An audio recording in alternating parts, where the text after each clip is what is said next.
Hi! Hello! It's Chitty, and today I have another DIY project for you. And you know me, I love stuff that lights up, so we're gonna make an Easter basket today that lights up. Are you ready? Let's go.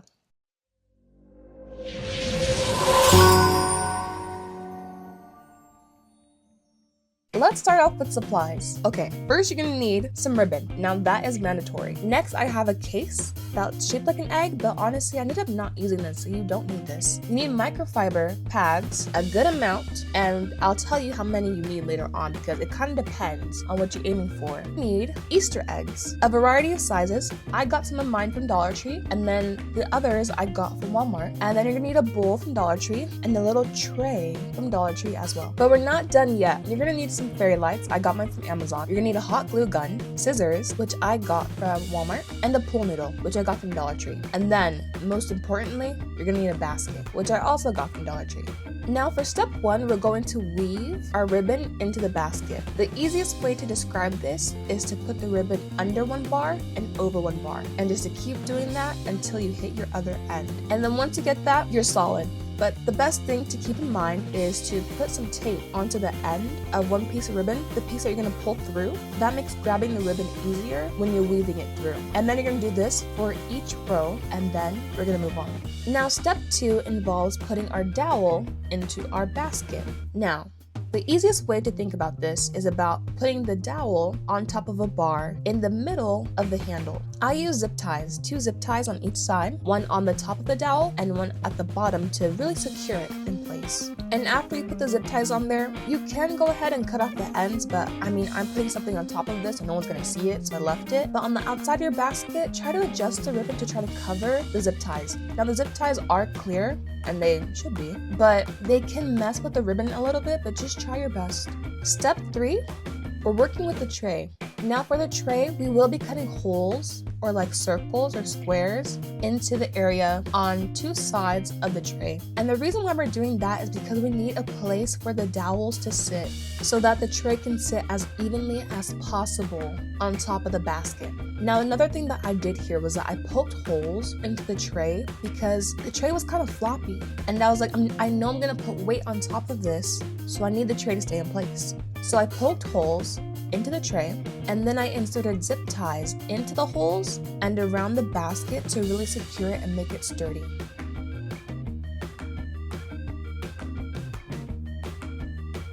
In step 4, we're just cutting the pool noodle. We're taking off about 3 to 4 inches off of each end so that the arm or like the basket handle isn't too long.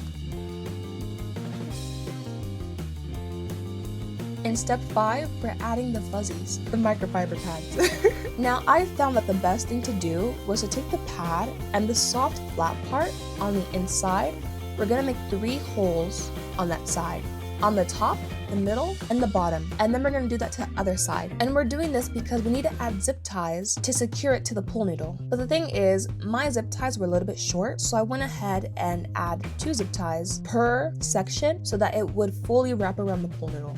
And when I was adding these pads to the pool noodles, I ended up using 4 for the handle just to cover the front, and then you're set. I didn't care about the back because no one's gonna see the back. But if you're going to cover the front and the back, you need about 8 pads in total. In step 6, we're adding the pads to the lip of the basket. I only needed about 2 pads for this for the entire lip to adhere it to the basket. I went ahead and took 1 pad and cut it in half and then covered the lip.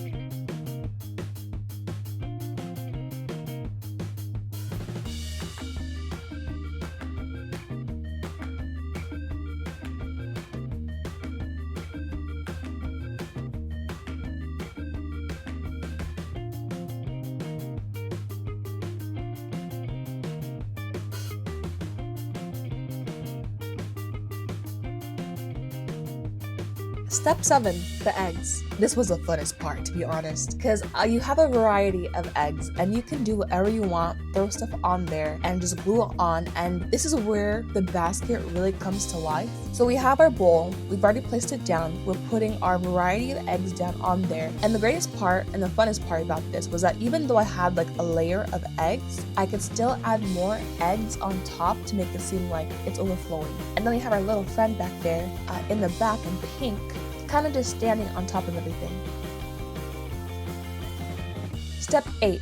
Fairy lights. Now this step, you could have done it before step 7, before putting on all of the eggs. It actually might have been easier, but for me, I wanted to get a good layout of how my eggs would look like so I can see where I can add more lights if I wanted to. And for me, I also only added eggs to the front of the basket because I don't really care about the back. It's not my business, you know? It's none of my business. But after I finished adding all my eggs, I flipped over the bowl and I went ahead and I took my fairy lights and kind of did like a circle design, and then I also added some clear, like invisible tape to secure the fairy lights there. And then I did do a little bit of a tester where I saw like how much light was there, and I was like, this isn't enough. This isn't bright enough, you know? It needs to look like my dreams, like very bright. So I actually went ahead and left some extra fairy lights and actually wrapped it on the outside on top of the eggs to make it brighter.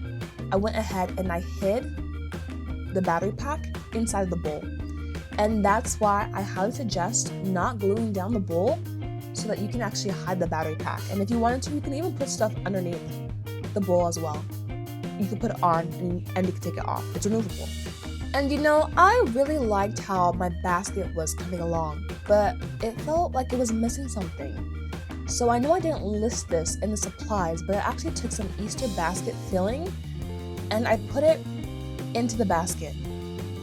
And one thing that's great is that the bowl isn't super big, so you can push it and adjust it as needed, and you can lift it as needed. So I went ahead and I pushed it back just a little bit, and I filled that space with the filling. And this was the final touch that really helped bring everything together. After that, you can go ahead and adjust stuff as needed, do your final touches. I went ahead and I went back and glued down the ribbon because I had put tape on it before. You can also go ahead and like actually burn the edge to make it like a crisp line. But I was like, it's in the back. Again, the back is none of my business. And I was like, realistically, nobody's gonna see it. So it's okay. And then we're all done. We have our Easter basket that lights up. How pretty. Well, I hope you liked this video. If you did, comment in the comment section, like, and subscribe. And I'll see you next time. Alrighty. Bye.